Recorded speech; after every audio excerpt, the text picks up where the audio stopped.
여러분들 안녕하세요. 반갑습니다. 파란 잠옷입니다.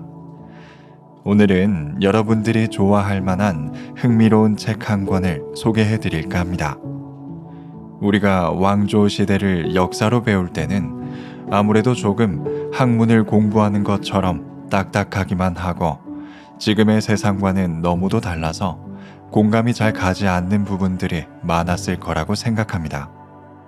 그래서 오늘은 지엄하기만 보였던 왕들의 매우 사적이고 사사로운 이야기들을 들려드릴까 합니다.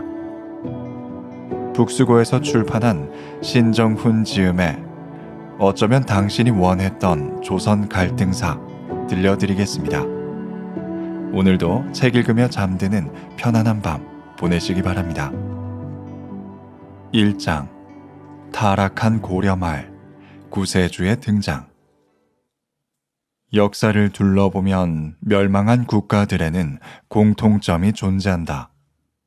인간의 지나친 욕심에서 비롯한 기득권층의 오랜 집권이 곧 부패와 타락으로 이어진다는 사실이다. 한반도 역사 또한 다르지 않았다.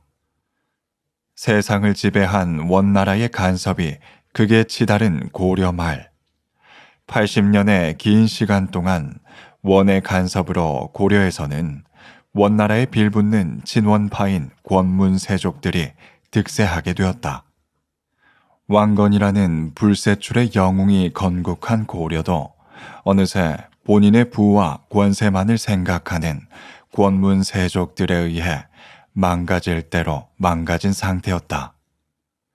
그들의 횡포에 고통받는 자는 언제나 백성들이었다. 그러나 캄캄하기만 할 것 같던 고려의 국군에 한 줄기 빛이 등장했다. 그가 바로 공민왕이다. 고려의 모든 왕은 어릴 적부터 원나라의 볼모로 잡혀 있어야 했다. 거기에 더해 나이가 들면 원나라 공주에게 장가를 들여야만 했던 것이 아무 힘없는 고려 왕실의 신세였다. 그러한 처참한 현실 속에서도 굴하지 않았던 공민왕. 타락한 고려를 다시 일으켜 세우고자 그는 굳게 다짐했다. 썩어 빠진 권문세족과 원의 세력을 몰아내고 자주적인 고려를 만들겠어.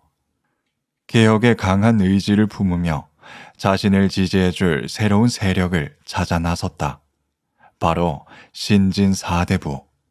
신진사대부의 대표적인 인물인 정도전과 정몽주는 고려의 마지막 구세주인 공민왕과 함께 새로운 세상을 꿈꾸기 시작했다. 이때 누구보다 공민왕의 든든한 버팀목이 되어준 이가 그의 사랑하는 아내인 노국대장 공주였다. 고려왕은 원나라 공주와 결혼해야 했기에 원나라의 공주들은 하나같이 원의 스파이가 되어 고려 왕을 감시하고 괴롭혔지만 그녀는 달랐다. 저는 고려에 시집을 왔으니 고려인이며 마땅히 고려의 풍속을 따르겠습니다. 원나라를 배척하는 정책에 반대하기는커녕 오히려 든든한 지원군이 되어준 그녀는 원의 스파이가 되기보다는 공민왕의 반려자 길을 택했다. 그녀의 뜻에 끝없는 고마움을 느끼며 평생 노국대장 공주만을 사랑하겠노라 맹세한 공민왕이었다. 이 맹세가 고려 멸망의 원인이 될 것이라는 것도 모른 채 사랑은 상상을 초월하는 힘을 가지고 있다. 아무리 고통스럽고 괴로운 길이라도 사랑은 그것을 극복할 수 있는 힘을 준다. 하지만 반대로 한 사람의 전부였던 사랑을 잃는다면 그만큼 상실감은 헤아릴 수 없이 잔혹하다. 공민왕이 그러했다. 모든 정치적 어려움을 이겨낸 그였지만 그의 전부였던 노국대장 공주를 잃은 뒤에 그는 빛을 잃었다. 첫 번째 이야기. 변태 성욕자가 된 고려의 왕. 결혼 생활 15년 만에 드디어 임신하게 된 노국 대장 공주. 그동안 왕실에서는 후사가 없는 것이 큰 걱정이었기에 그녀의 임신은 크나큰 축복이었다. 무엇보다 공민왕이 가장 기뻐했음에 틀림없었으리라. 하지만 1365년 야속하게도 노국 대장 공주는 출산 도중 아이와 함께 그만 생명을 잃는다. 그녀와 갑작스러운 이별로 인해 공민왕은 더 이상 개혁의 의지도 살아야 할 이유도 찾을 수 없게 되었다. 앞으로 오직 비극만이 남아있었다. 그녀를 잊지 못해 공민왕은 매일 그녀의 초상화를 그렸다.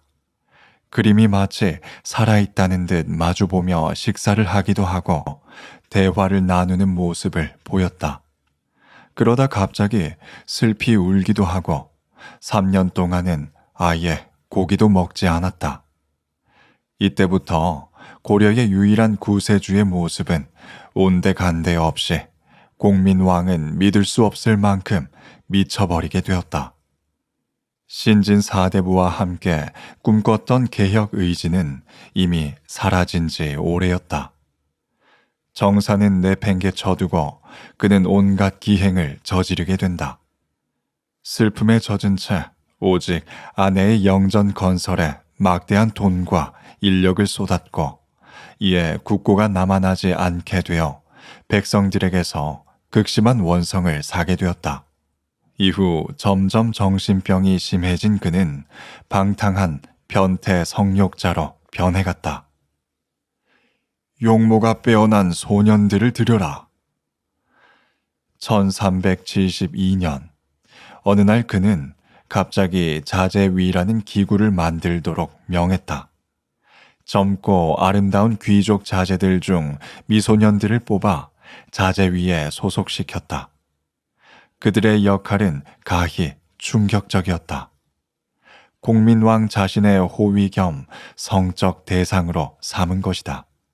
그의 총애를 받은 어린 꽃미남들에게 자신의 침소에서 시중을 들게 했다.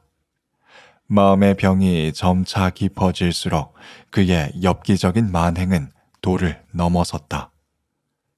공민왕은 자제위들을 침실로 부른 뒤에 자신의 궁녀들과 음란한 행각을 하도록 명했다. 왕의 명을 거역할 수 없었기에 그들은 강제로 성관계를 나눌 수밖에 없었다. 공민왕은 몸이 섞인 그들의 모습을 보며 쾌락을 느꼈고 더 나아가 본인 스스로 여장을 하여 자제위들과 동성의 행각을 벌였다. 공민왕의 총애를 받던 자제위들은 온갖 위세를 부리며 고려 왕실을 개판 5분 전으로 만들었으니 수많은 신하들이 무슨 미친 짓이냐며 비난했다. 그럼에도 자제위는 열심히 공민왕의 타락을 도왔다. 두 번째 이야기, 엽기적인 행각, 처참한 죽음. 문제는 이때까지도 아직 왕의 후사가 없다는 것이었다. 노국 대장 공주가 세상을 뜬 후 얻은 후비들이 있었지만 공민왕은 그녀들을 아예 거들떠보지도 않았다.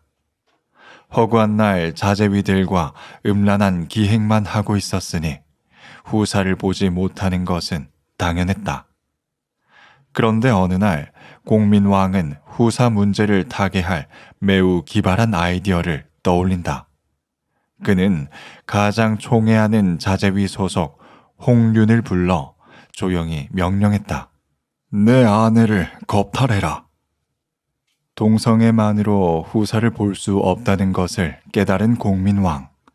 고민 끝에 결정한 계획은 상당히 엽기적이었다.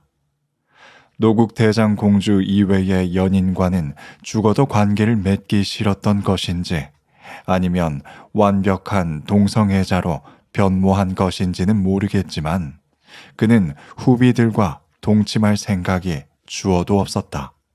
대신 홍륜으로 하여금 후비들을 간음하도록 명했다.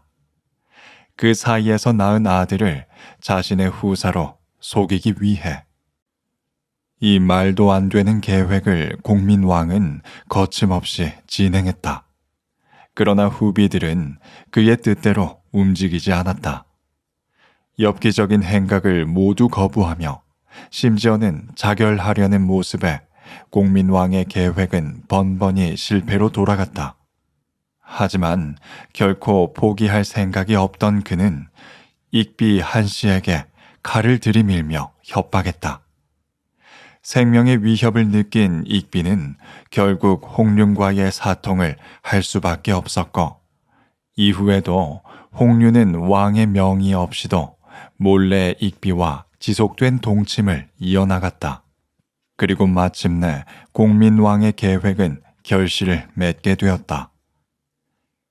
익비는 공민왕의 바람대로 홍륜의 아이를 임신했다. 이 소식을 환관 최만생이 가장 먼저 알아챘다. 최만생은 다급하게 변소에 있는 공민왕에게 달려가 이 사실을 알렸다. 익비가 홍륜의 아이를 임신했습니다. 술에 잔뜩 취한 공민왕은 이에 대답했다. 홍륜을 죽여야겠구나. 익비와 홍륜 사이에서 낳은 아이를 자신의 후사로 속이기 위해서는 홍륜이 제거되어야만 했다. 홍륜만 없으면 오랜 계획을 성공시킬 수 있으리라 판단한 것이다. 그러나 곰곰이 생각해보니 홍륜 말고도 없어져야 할 인물이 한 명 더 있었다.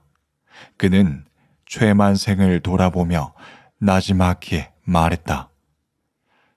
너도 이 비밀을 알고 있으니 죽여야겠다. 다음은 고려사 권 131에 기록된 내용이다. 왕이 홍륜 등에게 여러 비빈과 간통하게 하여 아들을 낳아 후사로 삼기를 기대하였는데 익비가 임신을 하였다. 환관 최만생이 일찍이 왕을 따라 즉간에 가면서 몰래 보고하여 이르기를 신이 익비 전에 갔더니 익비가 말씀하시길 임신한 지 5개월이 되었다고 하셨습니다.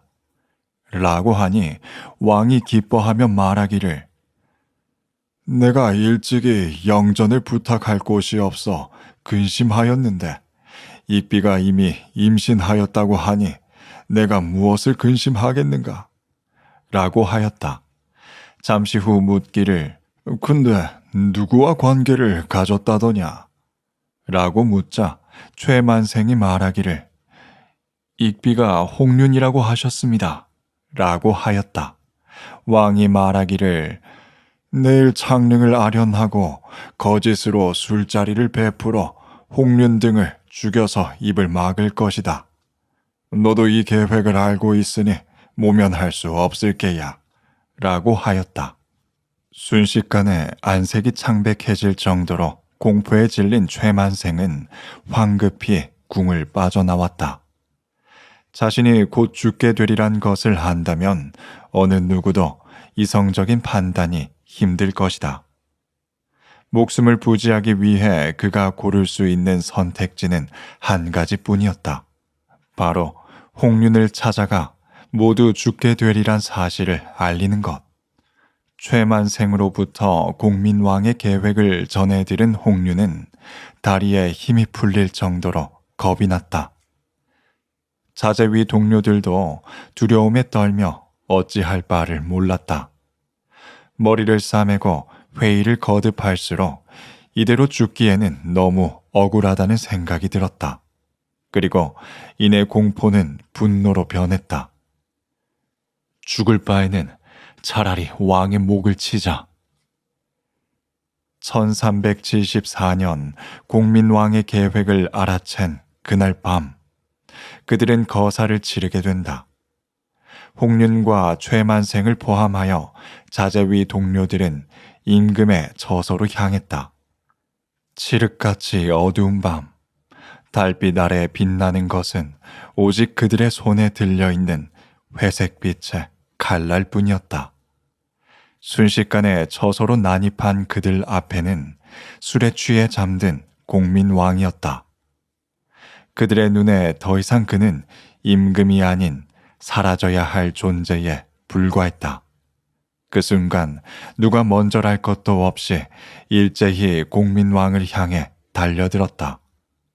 회색 빛을 띠던 칼은 온통 핏빛으로 물들어갔고 무자비한 칼부림에 형체를 알아보기 힘들 정도로 난도질을 당하여 뇌수가 벽에 흩뿌려졌다. 그렇게 고려의 임금이 참혹하고 허망하게 죽음을 맞이했다. 왕의 시해를 은폐하려는 시도가 있었지만 얼마 지나지 않아 사건의 전말은 밝혀졌다. 결국 시해에 가담한 모든 이들은 사형을 당했다. 그러나 아무것도 되돌릴 수 없었다. 공민왕의 처참한 죽음과 함께 고려의 몰락이 다가오고 있었다. 세 번째 이야기, 혜성처럼 등장한 이성계. 새로운 세상을 꿈꾸며 온 힘을 다했던 이들에게 공민왕의 죽음은 청천벽력 같은 소식이 아닐 수 없었다. 특히 공민왕을 믿고 따른 신진 사대부들은 지지 세력이 없어졌으니 한순간에 낙동강 오리알 신세가 되고 말았다. 젠장, 새로운 세상을 만들어야 하는데 이를 어쩐담. 신진 사대부 정도전과 정몽주는 큰 혼란에 빠졌다. 희망을 버릴 만도 하지만 그들은 40이 넘는 적지 않은 나이임에도 불구하고 포기하지 않았다. 오히려 더 열정적인 개혁 의지를 갖고 혁명을 준비했다. 그렇지만 의지만으로는 부족했다. 아무 힘이 없어진 그들은 누군가의 도움이 필요할 수밖에 없었다. 강력한 힘이 필요했다. 그들은 똑똑한 머리, 즉 문을 겸비했으니 그들에게 필요한 것은 강력히 떠오르는 무인 세력이었다. 그들의 레이더망에 들어온 첫 번째 이는 고려의 영웅이자 무인 세력의 넘버원 최영 장군이었다. 수많은 백성들의 존경을 받는 최영은 청렴결백한 인물이었다. 또한 언제나 황금보기를 돌같이 하라는 말을 입에 달고 살 정도로 검소한 자였다. 그러나 안타깝게도 그에게는 한 가지 치명적인 결격 사유가 있었다. 바로 권문세가, 즉 다이아 수저였다는 것. 고려를 개판치는 권문세족을 몰아내려는 정도전과 정몽주에게는 최영은 어울리지 않았다. 다시 희망을 품고 주변을 둘러보니 한령이 눈에 띄었다. 또 다른 난세의 영웅으로 수많은 전공과 함께 막강한 군사력을 갖고 있는 한 사나이. 권문세족이 아닌 시골 변방의 출신인 그들이 찾던 그 사나이, 그가 바로 이성계였다. 동북면 쪽에서 천천히 자신만의 세력 기반을 꾸려온 이성계는 수많은 적을 물리치며 공민왕의 신임을 받는 인물이었다. 특히 혼란스러운 고려 말기에 백성들을 괴롭히던 홍건적과 왜구들을 단 한 번의 패배 없이 보이는 족족 두드려 팼으니 백성들에게는 그가 영웅이나 다름없었다. 이런 그에게 정도전이 찾아와 비장하게 말했다. 새로운 세상을 함께 만듭시다. 이성계 또한 정도전이야말로 자신이 그토록 찾던 문인임을 단번에 알아차렸다. 강력한 장수가 더 큰 야망을 꿈꾸기 위해서는 제갈량과 같은 책략가가 필요했던 것이다. 그들의 운명적인 만남은 혁명을 이루기 위한 첫걸음이었다. 그리고 그들은 믿고 있었다. 그들의 꿈이 이루어질 날이 얼마 남지 않았다는 것을. 네 번째 이야기, 최영의 고려, 이성계의 고려. 세상은 점점 빠르게 변해가고 있었다. 세계를 제패했던 용맹한 모습의 원나라는 그 위상을 잃은 채 타락해갔고 결국 새롭게 떠오른 명나라가 원나라를 북쪽으로 몰아내 사실상 대륙의 주인이 되었다. 이것이 바로 원명교책이다. 원나라를 물고 빨며 권세를 누리던 친원파, 권문세족들은 혼란스러울 수밖에 없었다. 권력을 놓칠 수 없었기 때문이다. 자연스럽게 정국은 권문세가 최영을 아는 친원파와 이성계를 낀 친명파인 신진사대부의 대립으로 이어졌다. 그리고 어느 날 명나라에서 글 한 통이 날아왔다. 이제 우리가 대륙의 주인이다. 그러니까 천령 이북은 우리 땅이니 내놓아라. 천령 이북 지역은 본래 고려의 땅이었다. 원나라에게 강제로 빼앗겼지만 공민왕 때 비로소 어렵게 되찾은 지역이었다. 그런데 그 땅을 자기네 것이라고 우기니 막가파도 이런 막가파가 없었다. 이때 최영이 길길이 날뛰며 분노했다. 당장 명나라 놈들을 공격해야 한다. 최영은 고려 임금 우왕을 적극적으로 설득했다. 당장 명나라에 선제 공격을 하지 않는다면 눈뜨고 코 베이는 꼴이 되기 십상이었다. 그동안 우왕은 장인어른이기도 한 최영을 많이 의지하고 있었고 정치는 쥐뿔 아는 게 없었다. 험악해진 고려 조정에서 최영의 주장에 힘이 실렸고 결국 그는 왕의 허락을 받아 거침없이 전쟁을 준비해 나가기 시작했다. 반면 고려의 또 다른 실권자 이성계는 큰 고민에 빠졌다. 명나라의 막강한 군사력을 알고 있었기 때문에 무턱대고 전쟁을 일으키는 것은 승산이 없다고 생각했다. 또한 당시 고려 내부 사정도 여러모로 개판이었으니 승산도 득도 될 것이 없는 싸움이었다. 이성계는 4가지 이유를 들어 전쟁을 반대했다. 이성계의 사불가론이다. 첫째, 작은 나라가 큰 나라를 치는 것은 옳지 않습니다. 둘째, 여름철에 군사를 동원하면 중요한 농사를 망칠 수 있기 때문에 옳지 않습니다. 셋째, 온 나라 군사를 동원하여 멀리 징벌하면 왜구가 쳐들어올 것이니 옳지 않습니다. 넷째, 한창 장마철이니 활은 녹슬어 시위가 줄어들고 병사들 사이에 전염병이 돌 것이니 옳지 않습니다. 사실 그렇게 틀린 말이 아니었다. 전쟁을 위해서는 전 병력을 이동시켜야 하는데 그 사이 왜구가 고려를 침략할 것임이 분명했다. 또한 농업국가였던 고려는 농사철인 여름이 가장 중요했기 때문이다. 만일 출전했다 하더라도 장마가 들이닥치고 전염병이 돌면 그야말로 개죽음이었다. 그러나 고려의 넘버원은 최영이었다. 이미 우왕의 마음에 기름칠을 잔뜩 해놓았으니 이성계는 임금의 마음을 돌릴 수가 없었다. 결국 돌이킬 수 없는 운명의 그날이 눈앞으로 다가왔다. 5번째 이야기. 개죽음을 당할 것인가, 반역을 저지를 것인가. 1388년 4월, 모든 전쟁 준비를 마치고 마침내 출전을 시작하는 그날이 다가왔다. 이제 그 누구도 전쟁을 막을 수는 없는 상황이었다. 그런데 갑자기 한 가지 변수가 생겼다.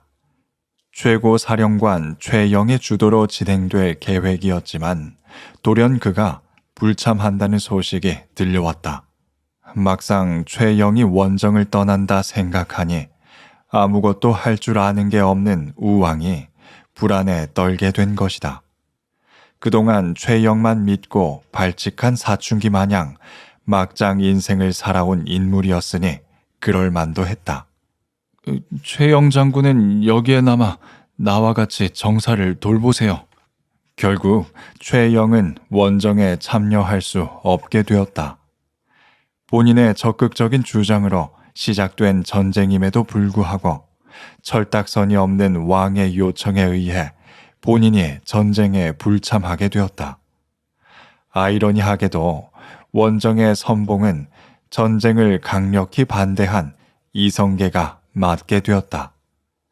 어리석게도 이 결정이 참혹한 비극으로 다가올 것을 그들은 모르고 있었다. 소수 병력을 제외한 고려의 전 군사 5만 명을 이끌고 요동 정벌을 출병한 이성계. 약 한 달을 걸려 마침내 요동 지역의 위화도 섬까지 당도하게 된다. 사실 그동안 수많은 우여곡절이 있었다. 이성계의 예상대로 장마가 시작되었고 무리한 출병으로 많은 병사들이 죽었으며 군의 사기가 저하되어 탈영병들이 속출했다.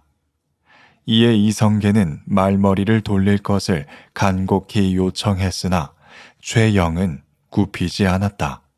오히려 강력하게 진군하라는 명을 내릴 뿐이었다. 이성계는 뒤를 돌아보았다. 그의 눈에 비친 군사들의 모습은 몹시도 지쳐 보였다. 식량도 부족해 다들 야위어 갔고 추적추적 내리는 장맛비는 그 모습을 더욱 처량하게 만들었다. 점점 노을이 들이우는 위화도 섬에서 그는 선택의 기로에 놓였다. 개죽음을 당할 것인가 아니면 반역을 일으킬 것인가. 고민을 거듭한 끝에 이성계는 군사들을 향해 소리쳤다. 말머리를 돌려라. 그렇게 목숨을 건 위화도 회군이 시작되었다. 회군 속도는 엄청났다. 10일 만에 개경에 도달한 것이다. 이 소식을 들은 최영은 황급히 방어 태세를 갖추었으나 고려의 군사 대부분이 이성계와 함께 떠났기 때문에 최영은 아무 힘을 쓸 수 없었다. 그저 이성계를 혼자 보낸 자신을 후회하면서 분노하고 있었으리라. 함께 뜻을 이루며 최고 실권자의 위치까지 오른 두 사람, 최영과 이성계. 이성계를 그 위치까지 올려주고 지지해준 이가 최영이었다. 그렇지만 대의를 위해서라면 사사로운 감정에 휩쓸려서는 안 됐다. 이성계는 자신이 따르고 존경했던 최영에게 마지막으로 나지막히 말했다. 내 본의가 아닙니다. 그저 대의를 위한 것입니다. 부디 잘 가십시오. 최영은 결국 제거되었고 우왕은 폐위되었다. 이제 새로운 세상이 도래하는 일만 남아있었다. 6번째 이야기. 또다시 난관, 정몽주의 개혁과 정도전의 건국. 사실 이성계의 반란은 그의 단독 행동으로 시작된 것은 아니었다. 그의 곁에는 신진사대부 정도전과 정몽주가 있었고 그들이 포기하지 않고 오랜 시간을 꿈꿔온 그날이 드디어 눈앞에 찾아왔다. 허나 좋았던 것도 잠시 큰 난관에 봉착하게 된다. 고려는 이미 망했습니다. 이성계를 왕으로 만들어 새로운 나라를 세워야 합니다. 정도전의 세상은 고려에 있지 않았다. 그의 생각에 이미 고려의 구군은 끝났다고 판단했고 이성계를 왕으로 추대해 왕족의 성씨를 바꾸는 역성혁명을 원했다. 그러나 또 다른 신진사대부 정몽주는 그 말에 동의할 수 없었다. 안 됩니다. 절대 고려를 배신할 수 없어요. 고려는 유지한 채 개혁을 이루어내야 합니다. 그동안 함께 대업을 이루기 위해 힘을 모았던 이성계, 정도전, 그리고 정몽주. 끔찍히도 두터웠던 그들의 우정은 새로운 세상을 만들 방향에 있어서 점점 금이 가기 시작했다. 사실 전 군사권은 이성계가 장악하고 있었지만 그는 피를 보고 싶어 하지 않았다. 무엇보다 명분을 중시하는 인물이었고 평화롭게 이 상황을 타개하고 싶어 했다. 하지만 그 누구 하나 자신의 의지를 꺾지 않았다. 이처럼 금방이라도 끊어질 듯 아슬아슬한 대립 상황은 누구도 예상치 못한 뜻밖의 인물에 의해 끝나게 된다. 1392년 이성계가 해주로 사냥을 나갔을 때 말에서 그대로 고꾸라져 부상을 당했다. 정몽주는 지금이 절호의 기회라고 생각했다. 먼저 그는 고려 임금 공양왕과 함께 정도전을 유배 보냈으며 신속히 이성계의 측근들을 제거하기 시작했다. 이성계의 세력들은 속절없이 무너졌다. 이렇게 시간이 지나면 정몽주의 승리가 불보듯 뻔했다. 하지만 이때 예상치 못한 또 하나의 칼날이 빛나기 시작했다. 이방원, 이성계의 5번째 아들로 유일하게 과거에 급제한 매우 총명한 인물이었다. 이 모든 정세를 전해 듣게 된 이방원은 큰 혼란에 빠졌다. 이대로 가다간 정몽주파에게 모든 것이 무너질 것이라는 판단이 들었던 것이다. 그래서 다급히 해주로 달려가 이성계에게 현재 상황을 설명하고 그를 재빨리 개경으로 데려온다. 이성계의 귀환 소식을 듣자 정몽주는 의외의 행동을 하게 된다. 바로 이성계의 병문안을 가게 된 것이다. 이는 호랑이 소굴로 직접 걸어 들어간 것과 마찬가지였다. 절친했던 이성계가 걱정되어서 들른 것인지 아니면 적의 동태를 살피기 위함인지 그 속내는 본인만이 알겠지만 어쨌든 이성계는 그런 정몽주를 환대하며 반겼다. 이성계는 절대로 정몽주를 죽여 혁명을 이루고 싶지는 않았다. 그러나 아버지와는 달리 이방원의 생각은 더 잔혹했고 정몽주 또한 이방원의 존재를 간과했다. 이성계와의 담화를 끝내고 집을 나서게 된 정몽주. 조심스럽게 이방원의 무리들은 정몽주의 뒤를 따랐다. 이방원을 필두로 하여 정몽주 암살 작전이 시작된 것이다. 집으로 돌아가는 정몽주는 아무것도 모른 채 선축교에 도착했다.